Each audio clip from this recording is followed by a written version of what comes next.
Divyavani,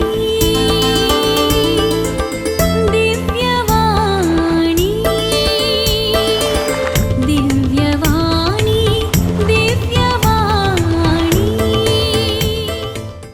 Praise the Lord. Hallelujah. Dear friends, greetings from Father Franklin. Today we are going to reflect on 28th Sunday in Ordinary Time, 15th October. Let us pray. Heavenly Father, give us your spirit to understand the word that we are going to listen and reflect. Let this word bring healing to us. We ask this through Christ our Lord. Amen. Let us take Isaiah chapter 25, verses 6 to 10. On this mountain, the Lord of hosts will make for all peoples a feast of rich food, a feast of well-aged wine, of rich food full of marrow, of aged wine well refined. And he will swallow up on this mountain the covering that is cast over all peoples, the veil that is spread over all nations. He will swallow up death forever, and the Lord God will wipe away tears from all faces. And the reproach of his people he will take away from all the earth. For the Lord has spoken. It will be said on that day, Behold, this is our God. We have waited for him that he might save us. This is the Lord, we have waited for him. Let us be glad and rejoice in his salvation. For the hand of the Lord will rest on this mountain. Psalm 23. In the Lord's own house shall I dwell for length of days unending. The Lord is my shepherd, there is nothing I shall want. Fresh and green are the pastures where he gives me repose. Near restful waters he leads me, he revives my soul. In the Lord's own house shall I dwell for length of days unending. He guides me along the right path for the sake of his name. Though I should walk in the valley of the shadow of death, no evil would I fear, for you are with me. Your crook and your staff will give me comfort. In the Lord's own house shall I dwell for length of days unending. You have prepared a table before me in the sight of my foes. My head you have anointed with oil, my cup is overflowing. In the Lord's own house shall I dwell for length of days unending. Surely goodness and mercy shall follow me all the days of my life. In the Lord's own house shall I dwell for length of days unending. In the Lord's own house shall I dwell for length of days unending. A reading from St. Paul's letter to the Philippians, chapter 4, verses 12 to 14, 19 to 20. Brethren, I know how to be brought low, and I know how to abound. In any and every circumstance, I have learned the secret of facing plenty and hunger, abundance and need. I can do all things through him who strengthens me. Yet it was kind of you to share my trouble, and my God will supply every need of yours according to his riches in glory in Christ Jesus. To our God and Father be glory forever and ever. Amen. Acclamation. Alleluia, alleluia. May the Father of our Lord Jesus Christ enlighten the eyes of our hearts, that we may know what is the hope to which he has called us. Gospel according to Matthew chapter 22, verses 1 to 14. At that time again Jesus spoke to chief priests and elders of the people in parables, saying, The kingdom of heaven may be compared to a king who gave a wedding feast for his son, and sent his servants to call those who were invited to the wedding feast, but they would not come. Again he sent other servants, saying, Tell those who are invited, See, I have prepared my dinner, my oxen and my fat cows have been slaughtered, and everything is ready. Come to the wedding feast. But they paid no attention and went off, on one to his farm, another to his business, while the rest seized his servants, treated them shamefully, and killed them. The king was angry, and he sent his troops and destroyed those murderers and burned their city. Then he said to the servants, The wedding feast is ready, but those who invited were not worthy. Go therefore to the main roads and invite to the wedding feast as many as you find. And those servants went out into the roads and gathered all whom they found, both bad and good. So the wedding hall was filled with guests. But when the king came in to look at the guests, he saw there a man who had no wedding garment. And he said to him, Friend, how did you get in here without a wedding garment?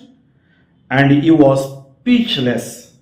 Then the king said to the attendants, Bind him hand and foot and cast him into the outer darkness.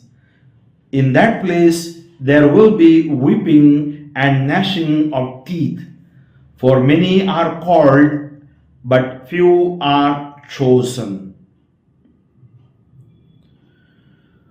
Dear friends, come to the wedding feast is an invitation given by the Lord.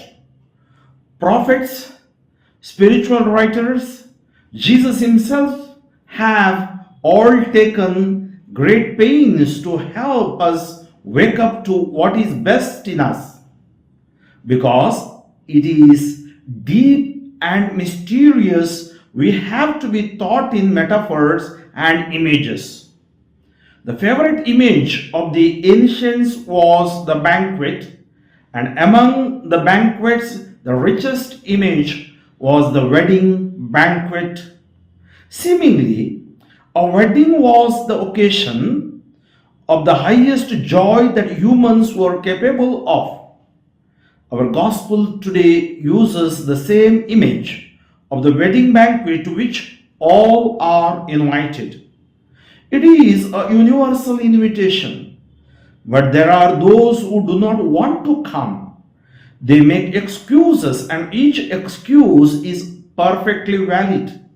Mind you, each is about business as usual. And this is the point. It is often business as usual that keeps us from enjoying the banquet and the abundance that are on offer. Allowing small concerns to bind us, we never get a sample the good food and best wine that have been prepared for us on God's holy mountain. As described in our first reading, it seems that God's love for us is so deep that God not only invites us to the banquet, but almost insists that we come. Let us awaken to the brightness that we are called to and take our place at the banquet. Dear friends, in the first reading, which gives us hope and tells he wipes all the tears and he destroys the death, which gives us hope. We are not without hope. In the second reading, he says, I can do all things through him who strengthens me, that is Jesus Christ. And in the third reading, for many are called, but few are chosen. God is inviting us to enter in his kingdom. We are called through our baptism. We are selected. But most of us, we are busy, as we heard in the reflection. Let us ask ourselves, what is my concern in my life? Is it my eternal life? We are all here, but we are not permanent as we are in a rented house. One day we finish our journey and we travel towards that heavenly abode. But to travel on the way, what we have to do, that has been told to us in the scriptures. Listen to the scriptures. Listen to the voice of God, voice of Jesus. Amidst of the noise of the world, we have forgotten to listen to the voice of God. So today there is a lot of tragedy. There are a lot of psychological problems, anxiety, depression, and people are disturbed. And God tells that I will wipe away your tears. I will destroy the death. That means we have new life in Jesus. So we should experience that new life in Jesus. And St. Paul says, earlier St. Paul was not a Paul, but he was a Saul, a worldly man, filled with worldly knowledge, not of God's wisdom. And he says, I can do all things through him who strengthens me. My strength comes from the Most High. The Holy Spirit is my strength. Jesus is my strength. The first place I have to give to the Lord in my heart. The first place is for first commandment. Adore the Lord your God. And God has given us this beautiful life. And this parable, Jesus speaks about the preparation of the banquet which God prepares for us in that His kingdom. And we are invited. And we should never, many people don't take that invitation. Eucharist is also a banquet, which is an invitation. And many don't go for Eucharist. Many have taken baptism, but they don't live or lead a Christian life. That is the tragedy. Many don't practice sacraments or the commandments. They think that the power, the money, and the name and fame that they have in the world is enough. I'm sorry to say that. Dear friends, let us not take lightly our salvation. Our salvation is in our hand. People may think and tell that there is no heaven, no hell. But Jesus speaks about if you are not prepared to come for that kingdom, for that banquet, I'm inviting you. I will bring you. Even though you are not coming, I will bring you. But when you come, you should have that robe of holiness, robe of purity, robe of responsibility, robe of humility, robe of sincerity. That should be your spirituality. If you don't have that, you don't have right to enter my kingdom. Heavenly Father, we thank you for revealing us today this passage. We are all weak human beings. We have fallen and gone away from your grace. Every Sunday we reflect, every day we reflect your word. Your word cleanses us. Today, as we heard these three readings, let these three readings cleanse all our iniquities, all our ailments.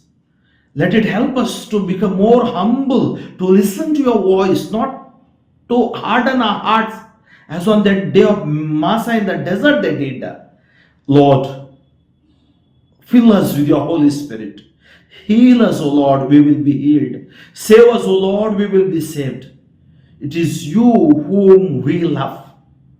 May God heal you, bless you, deliver you, keep you safe in His hands. And I bless you. May Almighty God bless you, the Father and the Son and the Holy Spirit. May you have your victory, healing in the name of Jesus. Amen. Friends, Father Franklin D'Souza from the Diocese of Shimoga, pray for me and kindly pass this message or link to your friends too, so that they may experience healing touch of the Lord. They may come back and experience His kingdom, the call of His kingdom, and they may experience His love of His kingdom too. God bless you. Divyavani.